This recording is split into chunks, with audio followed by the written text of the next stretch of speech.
untuk mengasah soft skill itu pertama adalah memiliki motivasi, self learning itu ya. Kedua time management itu ya. Ketiga itu customer service. Jadi melayani ya. Itu untuk entry level ya, yang paling dibutuhkan. Memang punya sikap ingin melayani, membantu orang.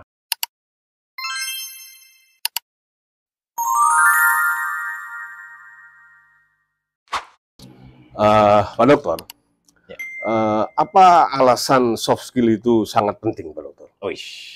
Ini pertanyaan yang sangat revolusioner menurut saya. Ya, semua orang tahu bahwa soft skill itu penting ya untuk mendampingi hard skill. Betul. Hard skill yang kita miliki. Sampai ada ungkapan Anda diterima di suatu pekerjaan karena kualifikasi Anda. Ya. Kualifikasi itu mengarah kepada hard skill. Hard skill ya, betul. Tapi Anda dipromosikan dan dipecat itu sebagian besar karena soft skill Anda. Itu. Nah, kenapa soft skill itu penting kan begitu? Betul. Nah, itu yang lebih ada alasan yang lebih tidak bisa dibantah lagi. Ya. Ini mungkin sunatullah ini yang langsung ngasih alasan. Sehingga ini perlu menjadi landasan motivasi bagi semua kita untuk meningkatkan soft skill. Ya, alasan yang paling mendasar adalah karena dimanapun kita bekerja, di bidang apapun dan dengan job title apapun, sejatinya kita bekerja dengan manusia. Yang gaji kita manusia, bawahan kita manusia, atasan kita manusia, teman tim kita adalah manusia. Dan manusia hanya bisa disentuh dengan soft skill. Karena itu nama lain dari soft skill adalah people skill. Keahlian people. Nah, itu. Nah, Pak Dokter, jadi sekarang tuh bagaimana caranya kita mengasah soft skill ini? Itu sangat penting sekali. Sangat penting ya. Yang paling mendasar sebetulnya motivasi ya. Sampai ada ungkapan gini, kalau motivasimu kuat, dunia ini akan menghadirkan guru untukmu. Apalagi sekarang kan gurunya banyak. Nah, mana pembelajaran yang paling besar ya hasilnya itu dari diri kita, self learning.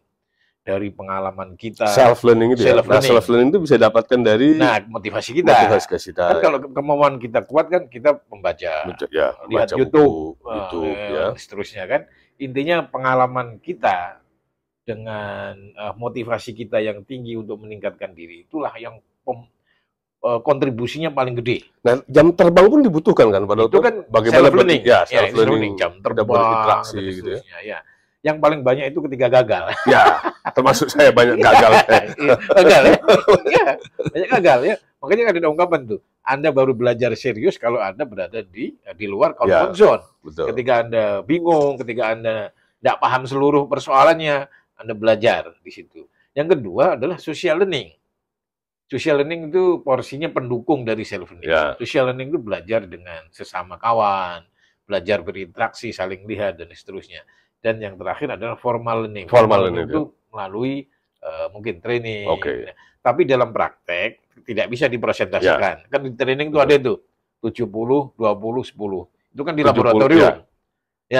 Itu kan angka di laboratorium. Yang sebenarnya dalam praktek hidup adalah adonan. Kayak orang masak, tidak bisa. Kayak nyambel kan. Nah, kapan cabenya banyak, kapan gulanya, kapan garamnya, dan seterusnya. Maka blendednya diatur. Nah, saya harus belajar sendiri, saya harus belajar dari orang lain, saya pun perlu belajar dari buku, dari sekolah, dari kursus, dan seterusnya. Itu, Pak Dokter, keseimbangan antara soft skill dan hard skill ini, Pak Dokter. Kan ada riset bahwasanya banyak kegagalan generasi muda saat ini, itu adalah di soft skill-nya itu. Di semua level, itu ada soft skill yang dibutuhkan, tapi berbeda-beda jenisnya. Kalau di entry level itu yang baru masuk gitu, yang paling penting itu motivasi. Anda nggak dibutuhkan ngomong banyak, nggak perlu. Kemauan Anda berdisiplin, kemudian kalau dikasih pekerjaan itu nyari informasi, semua adalah bukti orang itu punya motivasi tinggi. Waktu motivasi yang kedua, time management, mengatur waktu efisien, efektif apa enggak? Itu antara biaya, waktu, dan seterusnya. Dan yang terakhir itu adalah customer service. Itu harus dimiliki oleh semua orang yang masuk ke kantor. Customer service itu bukan melayani pelanggan. Maksudnya bukan melayani orang menjual, enggak. Tapi bagaimana kita bisa berbuat baik kepada siapapun yang berkontribusi atas kesuksesan kita. Jadi ke kiri, ke kanan, ke bawah, atas, ke bawah, ya. Ke itu. Jadi customer service itu keliru, terlalu sempit orang memahami customer service itu hanya melayani orang yang beli. Ya. Padahal enggak. Customer service mindset itu harus ada di kita semua. Ya. Kayak menurut riset tentang kecerdasan emosional, bangsa Cina yang hari ini sangat maju di berbagai bidang, ya, di peradaban lah ya, teknologi, ekonomi dan seterusnya itu ternyata kecerdasan emosionalnya paling tinggi. Lebih tinggi dari Amerika. Ya mungkin, ya lebih tinggi. Jadi bukan intelektualnya, tapi kemampuan dia berinteraksi, melayani orang itu ternyata lebih tinggi. Ya mungkin itu ada kaitannya ya dengan kemajuan Cina hari ini. Betul, betul. Nah, Pak Dokter ya, dalam hal tingkatan ini Pak Dokter, seseorang memiliki level, di level entry, kemudian di middle, kemudian naik ke atas. Nah, bagaimana level soft skill ini yang harus kita kuasai? Jadi yang paling kalau ke atas, middle ke atas itu kan leadership yang paling menonjol. Betul. Sehingga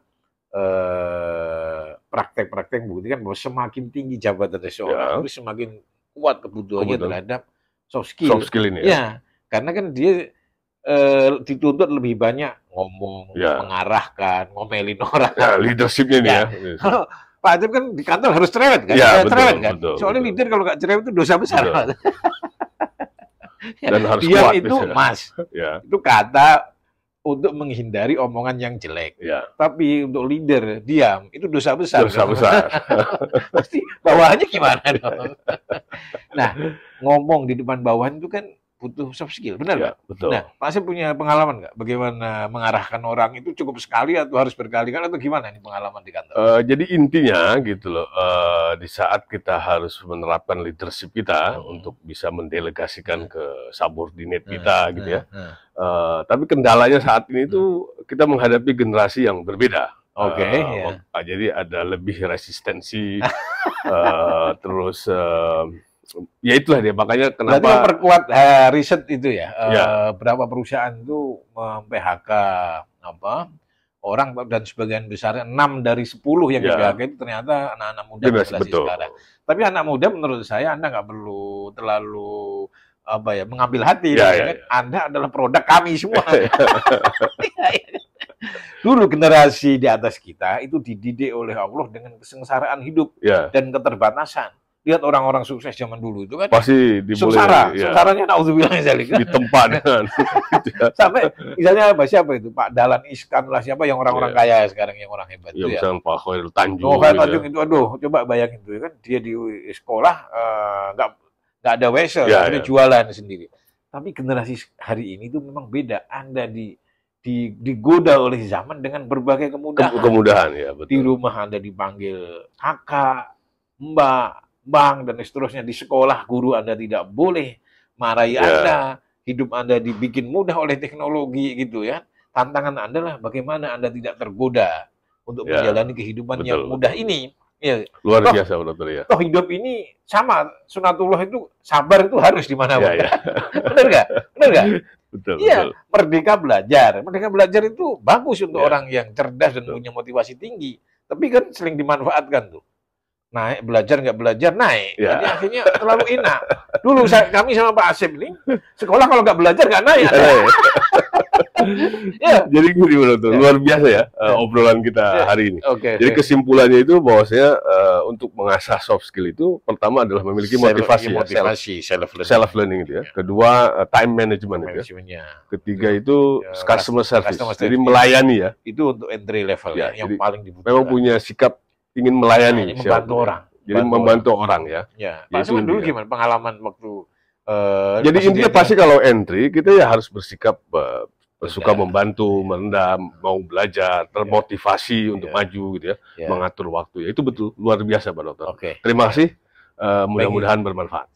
Sampai jumpa. Sampai jumpa.